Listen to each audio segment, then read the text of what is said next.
ત્યાંથી ક્યારે બહાર નથી કાઢી શક્યા। અમે અમારા લોકોના દિલમાં વસેલા છે, ત્યાંથી કોઈની તાકાત નથી કે અમને તેમાંથી બહાર કાઢી શકે। ત્યારે સાથીઓ, હમણાં આપણો બધાનો વિરોધ જોઈને, આપણી બધાની કામગીરી જોઈને આ લોકોએ હમણાં મંત્રીમંડળ બદલ્યું, બધા મંત્રીઓને બદલી કાઢ્યા। આપણા વિસ્તારમાં પણ 4 રબર સ્ટેમ્પ મંત્રીઓને રાખી દીધા છે। ત્યારે આ સરકારને કહેવા માંગીએ છે, ભેંસ દૂધ ઓછું આપે તો ત્યારે ભેંસના ખીલા બદલવાથી દૂધ વધતું, ભેંસ દૂધ ઓછું આપે એના ખીલા બદલવાથી ભેંસનું દૂધ વધતું। આવનારા દિવસોમાં સરકારને કહે છે, મંત્રીઓ બદલવાથી અમારો કોઈ વિકાસ થવાનો નથી। 2027માં અમે સરકાર બદલી દેવાના છે,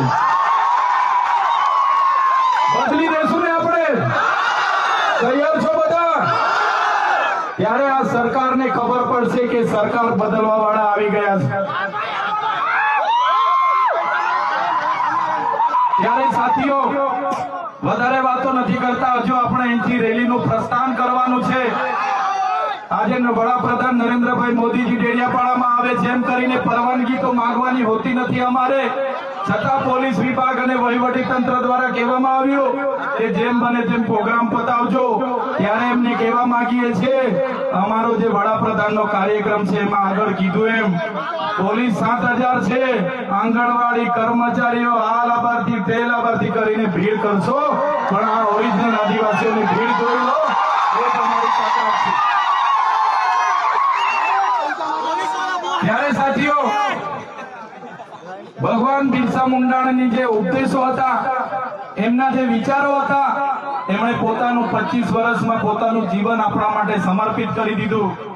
આપણે બધા એમના વિચારો ઉપદેશો અહીંથી લઈને જઈશું। આપણી અસ્મિતા બચે, આપણી સંસ્કૃતિ બચે, આપણા રૂઢિ પરંપરા બચે, આપણા નૈતિક મૂલ્ય બચે, એ સૌની જવાબદારી છે। સાથે સાથે ઘણા યુવા વર્ગ અહીંથી મને સાંભળે છે, એ યુવા વર્ગને પણ હું અપીલ કરું છું, તમારો આ સમય તમારો કેરિયર બનાવવાનો છે।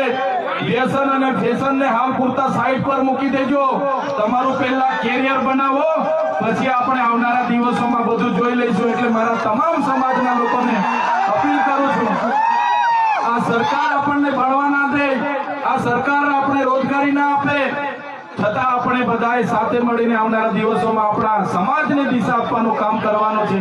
ત્યારે યુવાનો આ વાતને પણ ધ્યાનમાં રાખે અને બધા જ આપણે આપણી ભગવાન બિરસા મુંડાની જે પ્રતિમા છે ત્યાં ફુલહાર કરવા માટે રેલી સ્વરૂપે જવાનું છે। ત્યારે બધા જ લોકો, વડીલો, માતા બહેનો, બધા જ લોકો આ સાંસ્કૃતિક કાર્યક્રમોમાં ઢોલ, નગારા, વાજિત્રો સાથે સહભાગી બનો અને આ આપણી રેલીનો કાર્યક્રમનો હવે શરૂઆત કરીએ। જય આદિવાસી, જય જોહાર, ઉર ગુલામ જિંદાબાદ।